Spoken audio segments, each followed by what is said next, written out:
What is that we hear? That of sound being waves in the air goes back to the Roman Empire. However, humanity forgot that piece of wood together with many others.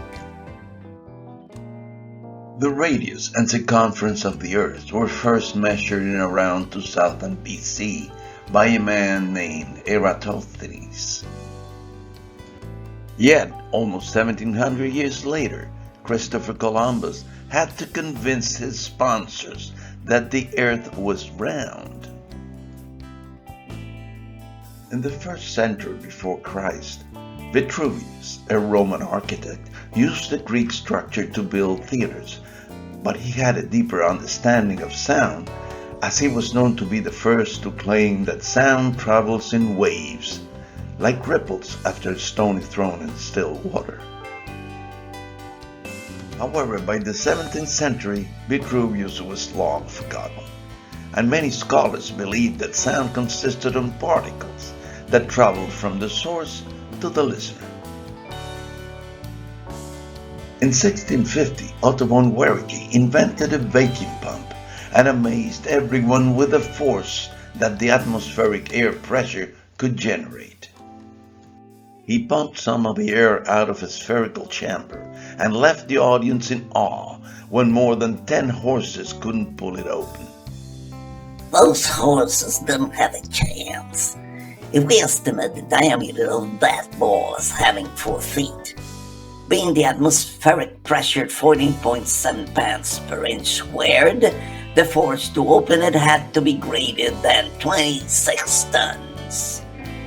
This always occurred in every classroom, even in a virtual one. And our virtual nerd is Sebastian. He likes to show off, and this time he got away with it, because he's right.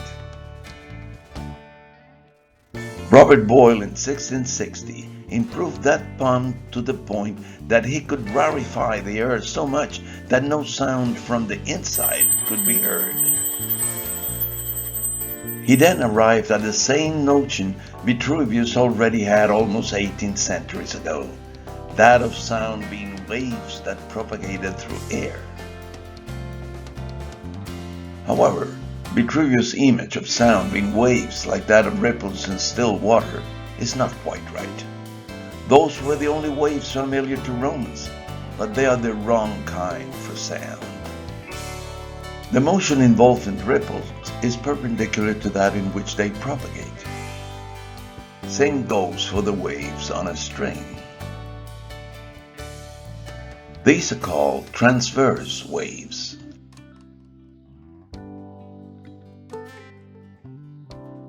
There's another kind of wave, the longitudinal wave.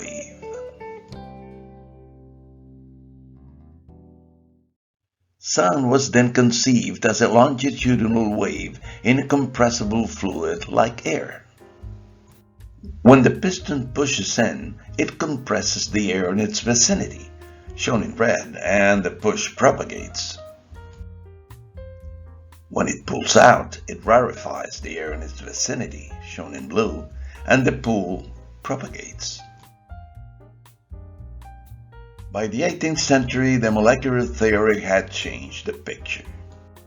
The continuous fluid concept had turned into billions of molecules, and pressure waves could be imagined as molecule concentration waves. Freeze, here's the pressure wave. It sits on top of the atmospheric pressure.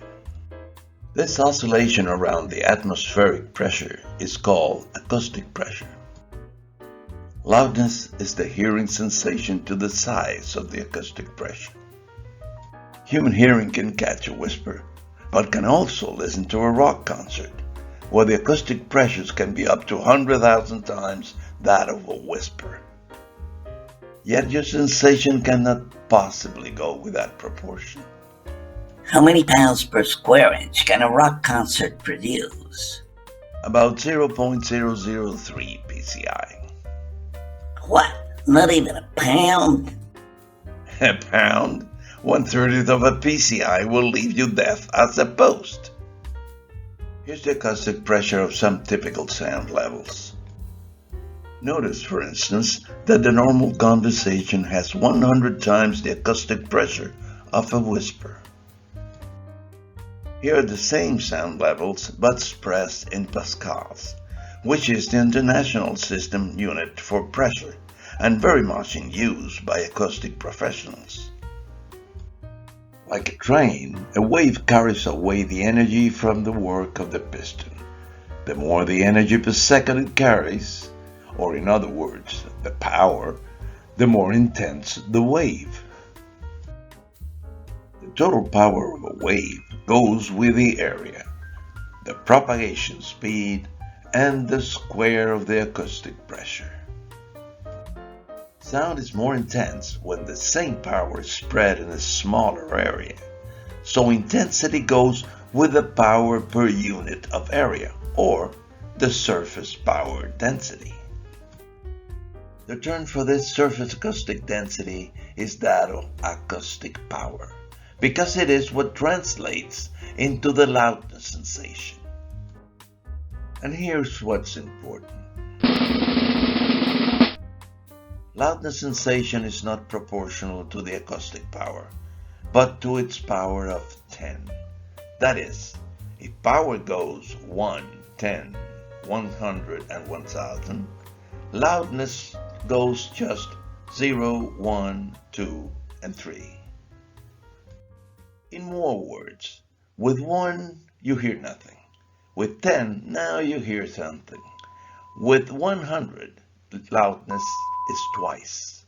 With 1000, 3 times that of 10.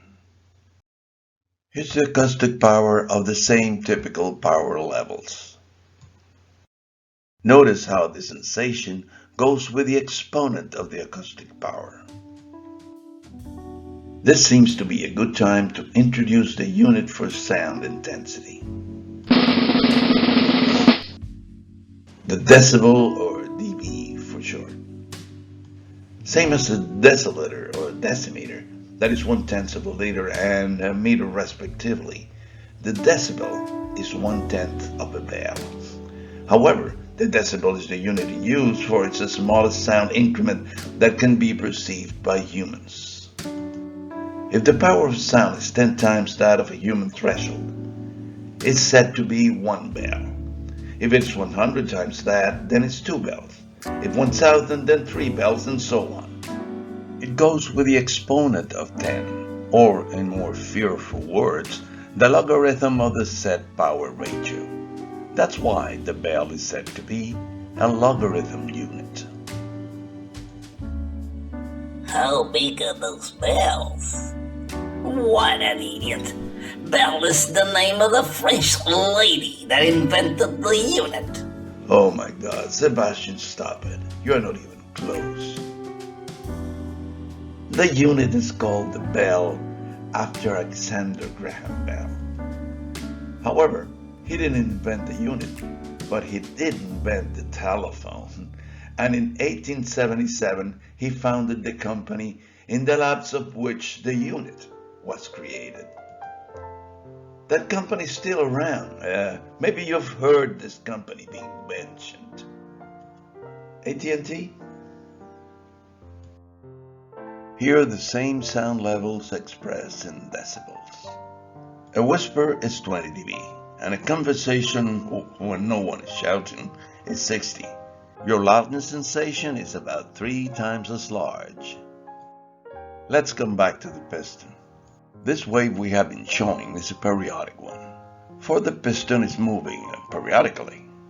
Freeze. This is the period that you measure in any unit of time, like the second, for instance. The period multiplied by the speed of sound gives us the wavelength. It is usually represented by the Greek letter lambda. When dealing with periodic events, unless the periods are long, frequency becomes a more convenient way for characterizing the periodicity. For example, though the period of the heart pumping is about 1 second, doctors prefer using pulses per minute to express the same thing. There's periodicity in many of the sounds we hear, and it's conveniently characterized by its frequency. Movies and TV are probably responsible for the image that most of us create in our minds when the term wave is mentioned. However, a chart for periodic sounds that we are most likely to hear may look like this, yet it will still have a period and a frequency. There's another sound sensation besides loudness, and that is pitch. Some sounds have low pitch, some are high pitch. 16th century physicist Galileo Galilei made a significant observation about the relationship between the frequency of a sound wave and its pitch.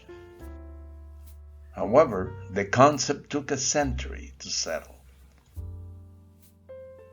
The pitch-to-frequency relation became accepted only after 1681, when Robert Hooke proved that the pitch of a sound from a spinning dented wheel hitting a cardboard went with how fast it spun. Low-pitched sensations start about 20 vibrations per second, or 20 hertz. Hertz? Isn't that a car rental? Sebastian? Okay, I'm saying nothing. The hertz is a unit for frequency. It is named after Heinrich Hertz. He proved in 1890 the existence of those electromagnetic waves predicted by James Clerk Maxwell in 1860 that few believed in. The pitch sensation, like that of loudness, has a logarithm behavior. Listen to these 4 different pitched sounds.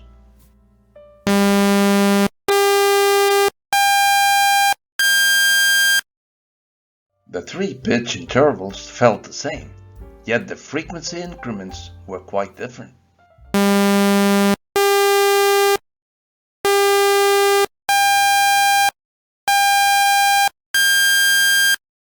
Notice that the pitch sensation goes with the exponent of 2, and that is a logarithm behavior.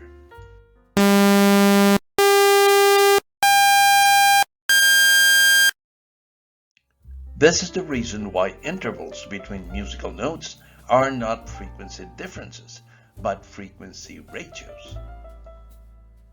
What's that we hear? For the objective of this class, the question has been answered. But what about the speed of sound? It was not until Newton in 1687 that sound propagation was known to happen not only through gases, but through liquids and solid media as well, and that the propagation speed depended on the elastic properties of the medium. But hold this thought for when the speed of sound takes center stage in future topics.